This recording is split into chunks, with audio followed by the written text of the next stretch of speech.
Stocks में तो हमें डिविडेंड मिलता है, लेकिन क्या आपको पता है कि म्यूचुअल फंड्स में भी आप डिविडेंड अर्न कर सकते हो? कैसे, मैं बताऊंगी इस वीडियो में, तो इस वीडियो को एंड तक जरूर देखना। और आगे बढ़ने से पहले अगर आप हमारे चैनल पर न्यू हो तो चैनल को सब्सक्राइब करना, बेल आइकन को प्रेस करना बिल्कुल भी मत भूलना। तो सबसे पहले यही समझ लेते हैं कि डिविडेंड क्या होता है और कैसे कंपनी डिस्ट्रीब्यूट करती है।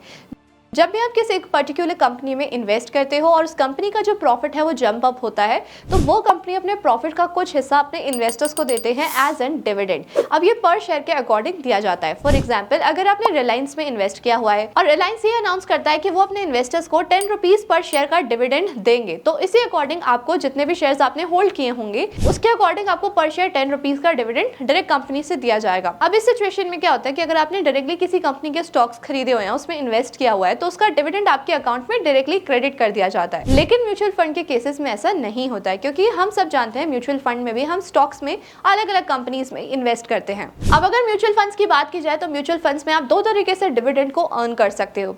अब म्यूचुअल फंड में इन्वेस्ट करने से पहले ना आपको दो ऑप्शंस दिखते होंगे। सबसे पहले ग्रोथ ऑप्शन होता है और उसके बाद डिविडेंड ऑप्शन होता है।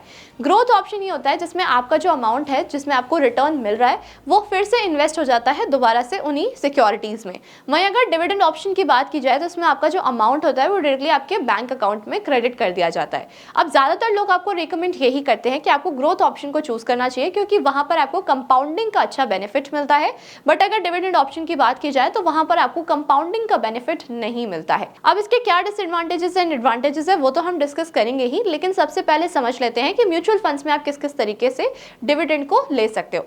सबसे पहले तो अगर मैं आपको बताऊं, डिविडेंड यील्ड फंड्स होते हैं। डिविडेंड यील्ड फंड्स बेसिकली वो फंड्स होते हैं जो डायरेक्टली ऐसे स्टॉक्स में इन्वेस्ट कर रहे हैं जो सबसे ज्यादा हायर डिविडेंड प्रोवाइड करा रहे हैं, यानी कि हायर डिविडेंड दे रहे हैं।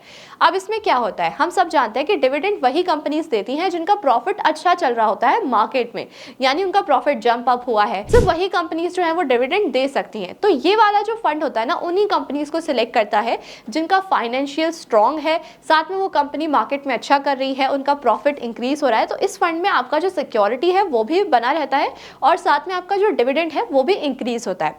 अब डिविडेंड यील्ड की बात की जाए, ये क्या मतलब है, इसका क्या मतलब होता है, तो dividend yield basically percentage of dividend आपको जो कंपनी दे रही है हर साल। फॉर एग्जांपल, अगर आपने किसी कंपनी में इन्वेस्ट किया हुआ है, वो कंपनी आपको 10% या 20% का डिविडेंड दे रही है, तो दैट इज डिविडेंड यील्ड, और यही होते हैं डिविडेंड यील्ड फंड। अब अगर इसे कंपेयर किया जाए with dividend option and dividend yield fund, तो वो क्या होता है वो समझ लेते हैं। अब सबसे पहले अगर मेजर डिफरेंस की बात की जाए, तो अगर आप डिविडेंड यील्ड फंड को चूज कर रहे हो तो वहां पर आपके पास दो ऑप्शंस होते हैं। आप ग्रोथ ऑप्शन को भी चूज कर सकते हो और डिविडेंड ऑप्शन को भी चूज कर सकते हो। अब ग्रोथ ऑप्शन में क्या होता है कि जितना भी डिविडेंड आपका बन रहा है थ्रू द कंपनीज, वो दोबारा से री इन्वेस्ट कर दिया जाता है इन द सेम कंपनीज। वहीं अगर डिविडेंड ऑप्शन की बात की जाए तो आपका जितना भी अमाउंट होता है वो डायरेक्टली आपके अकाउंट में क्रेडिट कर दिया जाता है।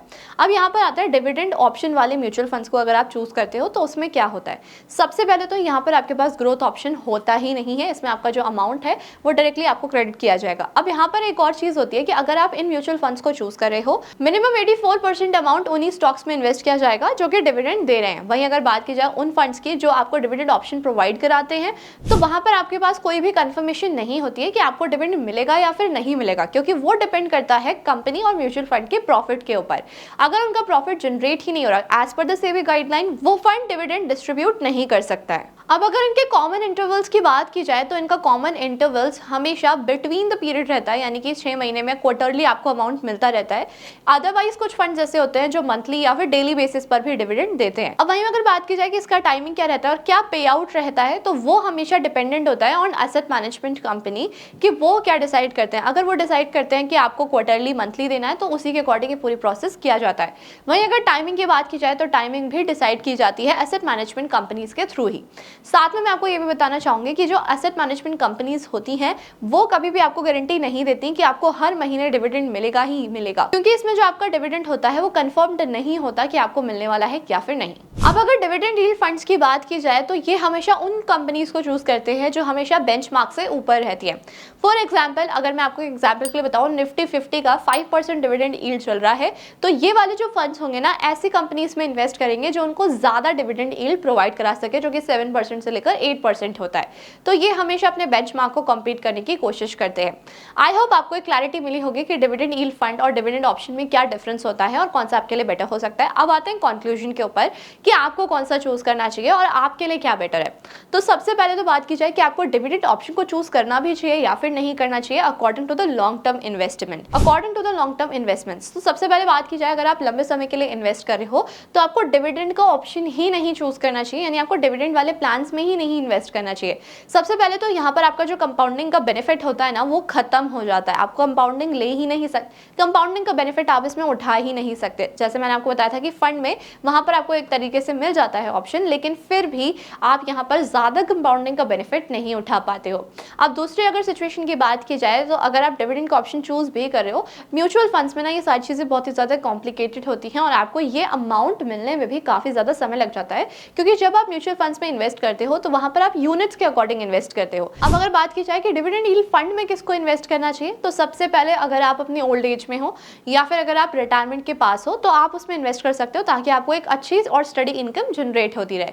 वहीं अगर बात की जाए आप लॉन्गर टर्म के पॉइंट ऑफ व्यू से इन्वेस्ट कर रहे हो, आपको 10 साल 20 साल अपना पैसा इन्वेस्ट करना है, तो आपको डिविडेंड यील्ड फंड को चूज नहीं करना चाहिए। आपको हमेशा ग्रोथ ऑप्शन वाले फंड्स को ही चेक करना चाहिए, जो डायरेक्ट ग्रोथ प्लान्स होते हैं, जिसमें आपका पैसा री इन्वेस्ट होता रहेगा और आपको ज्यादा बेनिफिट मिलेगा।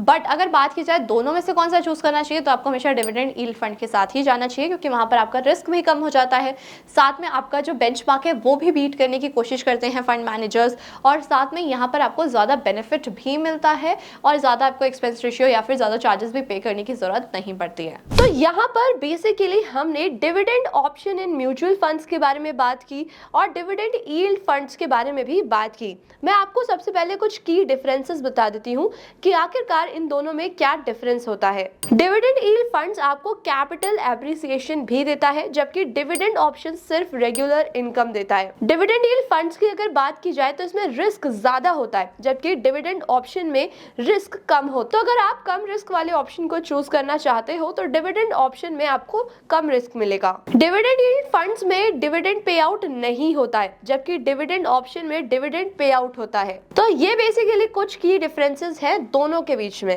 तो हम इंडियंस को अपनी क्वालिटी ऑफ इन्वेस्टमेंट्स को काफी ज्यादा इंक्रीज करना होगा। उसके लिए सबसे पहले आपको अपनी फाइनेंशियल लिटरेसी इंक्रीज करनी होगी, और जो आप अपना अमाउंट यानी कि एक्स्ट्रा इनकम कंजम्पशन पर वेस्ट कर रहे हो उसको सेव कर कर आपको इन्वेस्टमेंट करना होगा। सो एट लास्ट आई होप आपको क्लैरिटी मिली होगी कि आपको कौन से फंड्स को चूज करना चाहिए और कौन सा नहीं। स्टिल अगर आपको कोई भी कंफ्यूजन है आप मुझे कमेंट करके पूछ सकते हो। अगर अभी तक आपने इन्वेस्टमेंट स्टार्ट नहीं किया, आप स्टॉक्स में इन्वेस्ट करना चाहते हो, ETFs में इन्वेस्ट करना चाहते हो, तो उसके लिए आपको एक डीमैट अकाउंट की जरूरत जरूर पड़ेगी, जिसका लिंक आपको हमारे डिस्क्रिप्शन बॉक्स और पिन कमेंट में मिल जाएगा। आप फ्री में डीमैट अकाउंट ओपन करा सकते हो। इस वीडियो को जितना हो सके उतना शेयर कर देना और ऐसी इन्फॉर्मेटिव वीडियोस को देखने के लिए हमारे चैनल को सब्सक्राइब करना, बेल आइकन को प्रेस करना बिल्कुल भी मत भूलना। Thank you so much.